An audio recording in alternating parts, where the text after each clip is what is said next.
নূহ আলাইহিস সালামের 4 সন্তান ছিল। কয় সন্তান? এক সন্তানের নাম হচ্ছে হাম। কি নাম? হাম। হাম ছিল একটু কালো বর্ণের। হামকে দিয়ে আফ্রিকার কন্টিনেন্টে যত মানুষ দেখছেন ব্ল্যাক স্কিনের, কালো স্কিন, এরা সবাই হামের বংশধর। মজা না বিষয়টা? মানুষের অস্তিত্ব পৃথিবীতে, ইতিহাস, এগুলো খুব ইন্টারেস্টিং টপিক। ইতিহাস পড়তে থাকলে আপনি ডুবে যাবেন।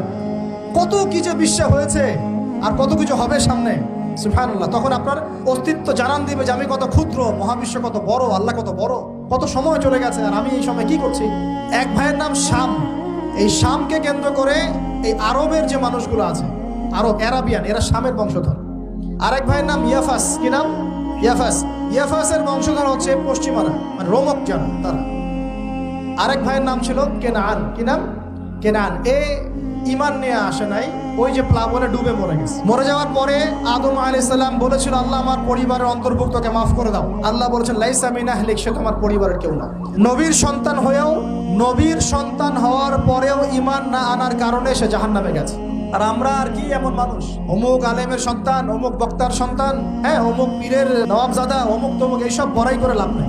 আমল, আকীদা, ঈমান যদি ঠিক না থাকে, আমাদের বংশ পরিচয় আমাদেরকে বাঁচাতে পারবে, আমাদের দেশ, জাতীয়তাবাদ, বর্ণ বাঁচাতে পারবে। যার যার কবরে তাকে তাকে যেতে হবে।